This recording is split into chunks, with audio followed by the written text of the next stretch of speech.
Large numbers of working-class voters were perusaded to follow Michael Gove and Boris Johnson's lead in the EU referendum, a declaration of interest. I was brought up in a Labour-supporting home. My father's politics were shaped by his own experiences. 2 world wars, the general strike, depression and poverty in the 1930s, and a lifetime of toil, for little reward, in heavy industry. Given his background, I was often puzzled why he was more critical of Labour's political and moral shortcomings than he was of similar Tory failings. His answer was always the same: the Tories don't know any better, we should. The mildest of men, I remember him being perplexed rather than angry about Conservative voting workmates and neighbours. I'm not sure what he would have made of Theresa May's recent appeal to Labour supporters, but I've a pretty good idea. Leopards and spots come to mind.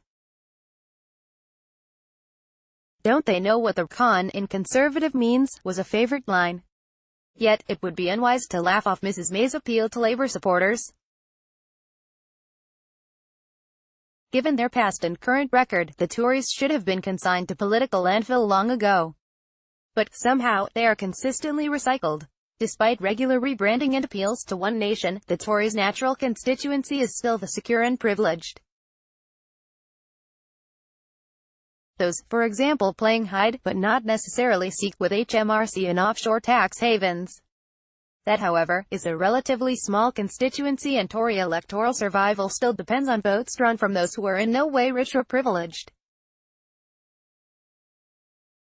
In fact, when appealing to what might be described as the working class, Mrs May could well be pushing at an open door.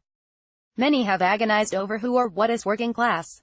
Researchers routinely identify working class as social group C2, D and E. Others define working class as those working for others. Irrespective of definition, the Tories should have been an anathema to the newly enfranchised working class of the 19th and early 20th centuries. Save a few honourable exceptions such as Shaftesbury, the Tories largely opposed reforms that would improve working people's lives. Progressive reform of pensions, working conditions, education, housing and health were opposed as ruinously expensive and an attack on property and position. Inexplicably, significant numbers of working people continued to vote for a party that showed little interest in improving their living and working conditions.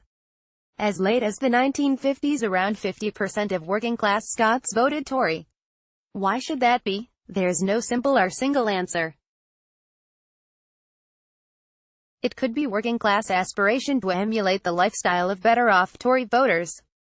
For example, through home ownership, partly explaining the appeal of the 1980s sell-off of council houses. Deference also plays a part. May working people instinctively respect inherently conservative and backward-looking institutions. Johnny Speight was uncomfortable that so many identified with the ravings of his creation, Alf Garnett. In Garnett's eyes, the Tories are the custodians of the established order, monarchy, aristocracy, parliament, church, universities, the armed forces and the police. Despite all the evidence to the contrary, many perceive the establishment as represented by the Tory party as somehow being wiser and better.